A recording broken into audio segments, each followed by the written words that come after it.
Bismillahirrahmanirrahim. Assalamualaikum warahmatullahi wabarakatuh. Alhamdulillah, wassalatu wassalamu ala rasulillah wa ala alihi wa sahbihi wa mawalah wa la hawla wa la quwwata illa billah. Yang kami hormati Ibu dosen pengampu mata kuliah Psikologi Pendidikan, perkenankan saya pada kesempatan kali ini untuk mempresentasikan sebuah makalah dengan judul Faktor-faktor yang mempengaruhi belajar dan pembelajaran. Baiklah, seperti yang sudah kita tahu bahwasanya belajar itu tidak bisa kita lepaskan ya dari kehidupan manusia. Manusia dalam Islam pun belajar itu merupakan sebuah kewajiban bagi setiap individu. Nah, berbicara mengenai pendidikan, kita sebagai seorang guru itu tentunya harus berusaha ya untuk selalu menjadikan kegiatan belajar itu berhasil atau sukses. Nah, lalu bagaimana sih sebenarnya faktor-faktor atau indikator yang menyebabkan belajar itu bisa dikatakan berhasil begitu. Nah, ini juga sebelum kita melangkah kepada faktor-faktor apa yang menyebabkan mempengaruhi ya belajar dan pembelajaran, kita harus mengetahui dulu indikator keberhasilan belajar. Seseorang itu dikatakan belajar pada umumnya itu apabila di sana terdapat sebuah perubahan. Lalu adapun belajar yang berhasil, belajar yang sukses itu setidaknya ada 3 jenis perubahan. Yang pertama adalah perubahan intensional, yang kedua perubahan positif dan aktif, yang ketiga adalah perubahan efektif dan fungsional. Nah, perubahan intensional ini yang pertama terjadi akibat pengalaman atau praktik yang dilakukan dengan sengaja dan disadari. Artinya perubahan yang terjadi bukan karena perubahan yang kebetulan. Ya. Karakteristik ini menyatakan bahwa siswa akan menyadari akan adanya perubahan yang dialami atau sekurang-kurangnya ia merasakan perubahan yang ada dalam dirinya, seperti penambahan sikap, pengetahuan, kebiasaan, pandangan pola pikir dia terhadap sesuatu maupun hal yang lainnya. Yang kedua, perubahan itu haruslah bersifat positif dan aktif. Nah, artinya adalah positif ini berarti perubahan itu perubahan yang baik, sesuai dengan harapan, sesuai dengan tujuan, dan juga yang paling penting adalah bermanfaat. Sedangkan perubahan aktif itu terjadi bukan karena proses kematangan belaka, namun berasal dari dirinya sendiri. Yang ketiga, perubahan itu haruslah bersifat efektif dan fungsional. Apa itu maksudnya? Yaitu perubahan yang memberikan makna atau manfaat tertentu ya bagi individu maupun bagi orang sekitarnya. Nah, perubahan fungsional itu juga berarti relatif menetap. Fungsional itu berarti relatif menetap apabila suatu saat dibutuhkan. Ya, misalkan nih seorang yang belajar menulis, di samping itu ia akan mampu merangkai kata-kata dalam tulisan dan ia juga akan memperoleh kecakapan lain seperti menulis surat, mengarang dan sebagainya. Jadi ketika kita belajar A begitu, secara otomatis, secara fungsional itu akan membantu kita untuk dapat melangkah untuk bisa melakukan hal B dan hal C begitu seterusnya. Nah, lalu setelahnya sebelum kita Syah ya pada tahun 2004 itu mengklasifikasi faktor yang mempengaruhi belajar itu menjadi 3 macam.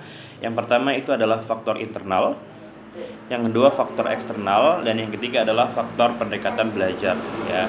Apa itu faktor internal? Yaitu faktor yang mempengaruhi belajar yang berasal dari dalam diri siswa sendiri, yaitu bagaimana kondisi siswa itu dalam hal jasmani maupun rohani.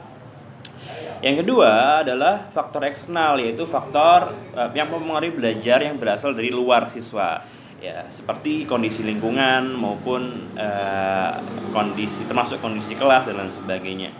Yang ketiga adalah faktor pendekatan belajar atau approach to learning, yakni suatu upaya belajar siswa yang meliputi strategi dan metode yang digunakan siswa untuk melakukan kegiatan pembelajaran pada materi-materi pelajaran.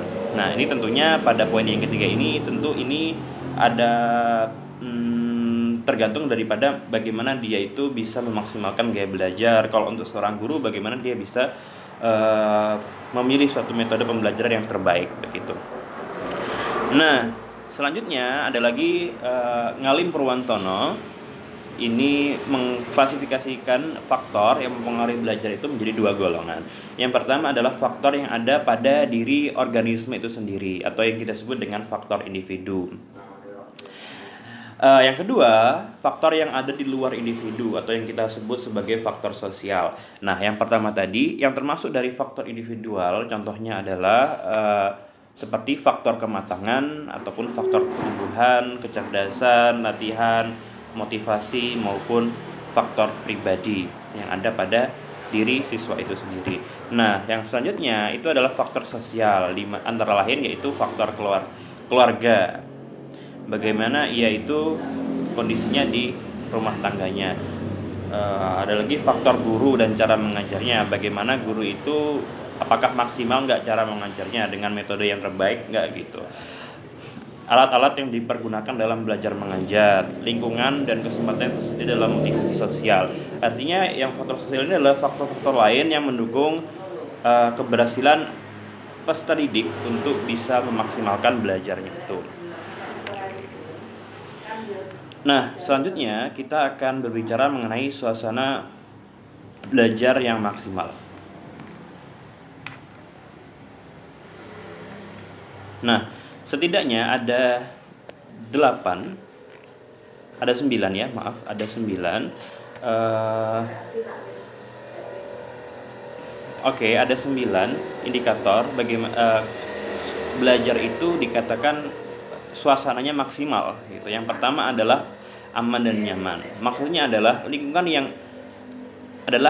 yang menciptakan suasana di mana murid tidak takut akan hukuman fisik ataupun pelecehan jiwa atau emosi, dan bebas dari ancaman, paksaan, sanksi, tekanan, interogasi, hinaan, atau tindakan yang membuat malu. Yang kedua yaitu cirinya adalah bebas, di mana murid diberikan kebebasan hakiki untuk memilih, sehingga murid merasakan apa yang dilakukannya itu atas dasar pilihan dan kehendaknya sendiri. Ciri yang ketiga adalah menghormati, di mana murid dan guru di situ saling menghormati perasaan, nilai maupun prinsip maupun kebebasan individu masing-masing gitu.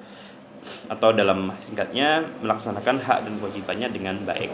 Yang keempat, cirinya adalah didasari pada perbedaan individual. Nah, kita tahu bahwa setiap murid diperlukan mempunyai perbedaan masing-masing. Tidak semua murid itu sama gitu dalam hal karakter dan sebagainya. Nah, makanya seorang guru haruslah memperlakukan muridnya itu sesuai dengan karakter masing-masing. Seperti potensi mereka, bakat mereka, kesiapannya, keinginan, cita-cita, tujuannya itu semuanya. Kita harus menghargai sebagai guru, menghargai maupun menghormati daripada perbedaan-perbedaan yang ada pada diri siswa. Yang kelima, cirinya adalah dihargainya kecerdasan emosional. Emosi dan perasaan yang dihormati. Itu adalah hal penting yang dibicarakan, didiskusikan. Keduanya adalah salah satu bagian pada metode pengajaran. Tentu dalam memilih metode pengajaran sebagai guru, kita harus memperhatikan kecerdasan emosionalnya gitu. Kadang kalau kita tidak menghargai kecerdasan emosionalnya, kadang kala kita sebagai guru itu menyampaikan materi mungkin terlalu cepat ataupun bahkan terlalu lambat, tidak sejalan dengan kecerdasan emosional yang dimiliki oleh siswanya. Yang keenam adalah lingkungan praktik yang cocok. Nah, lingkungan tersebut haruslah memiliki sarana yang berkaitan langsung dengan pengalaman hidup yang mereka alami, hubungan manusia dan keluarga, hubungan mereka dengan orang tua. Nah, dan juga materi yang digunakan tentunya haruslah materi yang dapat menyelesaikan masalah secara praktis dan langsung bersentuhan dengan kehidupan nyata. Itu mungkin akan lebih baik, akan lebih maksimal begitu. Terus selanjutnya adalah adanya perhatian dan motivasi. Guru dan murid saling memperhatikan tentang pentingnya kebaikan, perasaan dan emosi antar sesamanya. Selanjutnya adalah menyenangkan dan merangsang. Metode yang digunakan dan suasana umum harus mampu memberikan rangsangan dan kesenangan yang mampu menggerakkan keinginan untuk belajar. Itu kaitannya dengan bagaimana kita memilih metode pembelajaran atau memilih siswa gaya belajar yang baik, yang menyenangkan, agar siswa itu motivasinya tumbuh. Dengan begitu ia akan bisa belajar dengan maksimal. Yang terakhir adalah cirinya adalah fleksibel. Artinya guru hendaknya tidak ragu untuk membuat perubahan dinamis yang sesuai dan cocok dengan keadaan. Perubahan ini diciptakan dalam suasana yang tenang, jauh dari kesan emosional. Oke. Nah, kesimpulannya pada kesempatan kali ini adalah bahwasanya faktor yang mempengaruhi pembelajaran itu setidaknya ada dua. Yang pertama adalah faktor internal dan faktor eksternal. Faktor internal itu antara lain adalah kondisi jasmani maupun rohani siswa, baik dalam berupa pertumbuhannya, kecerdasannya, kematangan, minat latihan, dan lain sebagainya. Yang kedua adalah faktor eksternal, yaitu antara lain pendekatan belajarnya, kondisi keluarga, guru, cara mengajar, kesempatan yang tersedia maupun motivasi sosial. Atau dalam singkat kata, hal-hal yang mempengaruhi jalannya hal-hal pendukung ya yang mempengaruhi faktor internal itu. Baiklah, mungkin ini presentasi yang dapat saya sampaikan pada kesempatan yang berbahagia ini. Untuk kurang lebihnya saya mohon maaf. Wassalamualaikum warahmatullahi wabarakatuh.